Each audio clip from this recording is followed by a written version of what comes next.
Hello everyone, welcome back to my YouTube channel. कैसे हैं आप सभी? मैं आशा करती हूँ आप सभी बहुत अच्छे होंगे और स्वस्थ होंगे।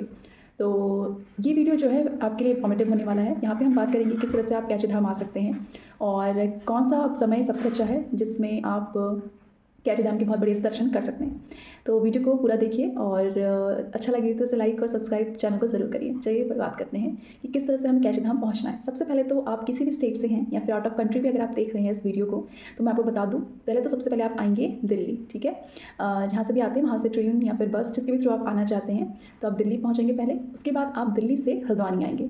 दिल्ली से हल्द्वानी आने के लिए अलग अलग मीडियम्स हैं, जैसे कि सबसे पहला है बस, उसके बाद है ट्रेन और तीसरा है प्लेन। ठीक है, प्लेन जो है सबसे ज़्यादा जो पास पड़ता है यहाँ से एयरपोर्ट, वो है बरेली का एयरपोर्ट। पन्नगर भी है लेकिन वहाँ से जहाँ तक मैंने सुना है कुछ ही प्लेन्स आते हैं, और तो आपको पता करना पड़ेगा पन्नगर एयरपोर्ट से भी और बरेली आपके यहाँ से कौन सा पास पड़ता है और कौन सा चीप मीडियम है। ठीक है, उसके बाद है अगर आप ट्रेन से आते हैं तो 2 रेलवे स्टेशन तक आती है ट्रेन। सबसे पहला है काठगोदाम रेलवे स्टेशन और फिर हल्द्वानी रेलवे स्टेशन में, और उसके बाद है बस वगैरह भी आती हैं जो कि गवर्नमेंट के द्वारा भी चलाई जाती हैं, और प्राइवेट बसेस भी हैं जहाँ से आप टिकट अपना बुक कर सकते हैं।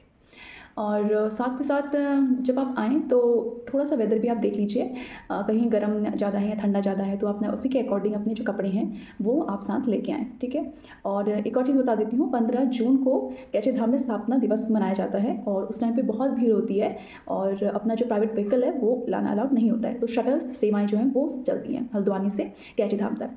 मैं रहती हूँ नैनीताल, हल्द्वानी उत्तराखंड में, तो नैनीताल के पास में ही रहती हूँ मैं। और तो यहाँ से जो है लगभग 30 to 35 किलोमीटर्स लगते हैं जाने में, और लगभग 1 घंटा मान के चलिए। ठीक है, और स्कूटी में हम लोग जल्दी भी पहुँच जाते हैं जब ट्रैफिक नहीं भी होता है। लेकिन जब ट्रैफिक होता है वीकेंड्स में तो बहुत भीड़ होती है और जाना फिर उसके अकॉर्डिंग टाइम, मतलब ट्रैफिक जैसे होगा उसके अकॉर्डिंग यहाँ पहुँच पाएंगे। अगर मान लीजिए 1 घंटे का तो हो सकता है कि टाइम ज़्यादा लग जाए। तो ये है, आप जैसे कि हल्द्वानी आप पहुँच गए अलग अलग मीडियम से।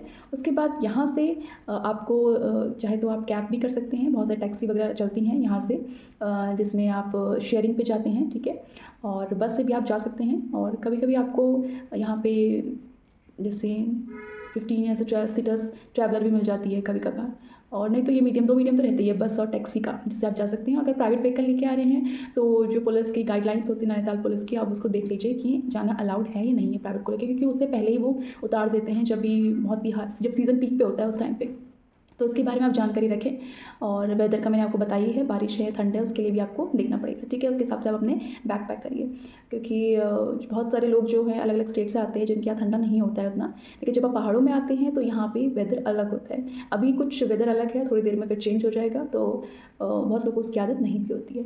तो यहाँ से टैक्सी लेके आप कैचे धाम पहुँच सकते हैं, आराम से दर्शन कर सकते हैं। अगर आपको आरती अटेंड करनी है तो मॉर्निंग में 6:30 बजे आरती का आप मतलब पहुंच जाइए वहाँ पे, और फिर आपको आरती आराम से मिल जाएगी। और शाम को भी आरती होती है तो आप शाम की आरती भी ले सकते हैं। किसी कारण अगर सुबह की छूट जाए या शाम की लेने का भी मन करे तो हम वो भी ले सकते हैं। तो मुझे लगता है विन विन सिचुएशन हो जाएगा फिर आपके लिए। और अगर आप सोच रहे हैं कि हम आए नहीं आए, तो मुझे लगता है कि ज़िंदगी एक बार मिली है और आपको ज़रूर आना चाहिए, और एक बार आएंगे तो आपको बार बार आने का मन ज़रूर करेगा।